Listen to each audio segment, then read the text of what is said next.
PUBG Mobile hozirgi kunda 4.1 o'tgandan keyin sizda zalyut muammosi bo'layotgan bo'lishi mumkin va bu zalyut muammosini xos sizlar bilan ozgina bo'lsa ham to'g'rilab qo'yamiz bolalar. Hammaga salom, sizlar bilan Gladik. Men yangi device'ning 16 Pro Max'ga o'tib oldim bolalar iPaddan.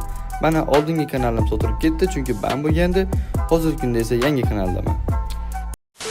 Gamlar liniyada bilasizlar bolalar Super Smooth'ni original qo'shildi, ya'ni biz avvalgi versiyamizda beta versiyada, hozirgi kunda esa Super Smooth'ni original qo'shildi. Bu degani device'da qizishi kamayadi va plavni ishlay boshlaydi bolalar. Va uni faqat 120 ga qo'yishga emas, qaytada 110 ga qo'yib ishlashni masob beraman. Shunda sizlar FPS'lar va HUD'lar ham ancha kuchayib ketadi bolalar. Undan keyin men hozirgi kunda eng sinab ko'rganim bu chuz bolalar. Agar sizga ko'proq hid keladigan bo'lsa, 300 yoki 400 giroskopda o'ynashdan so'rab qolardim.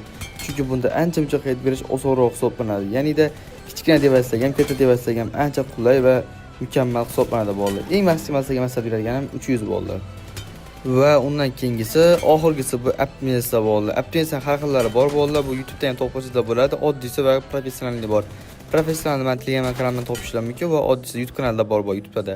Agar keyin bolalar qaringlar zalyut bo'lmayotgan bo'lsa, iloji bo'lsa, birinchi PUBG'ni o'chirib yuborib, telefonlarni subros berib, keyin albatta cho'tka optimizatsiya qilib, cho'tka PUBG'ni nastroy qilib o'ynaysizlar, ishoninglar, shunaqa zalyut bo'ladi. Sizlar o'zlaringiz ham affiget bo'lib qolasizlar просто.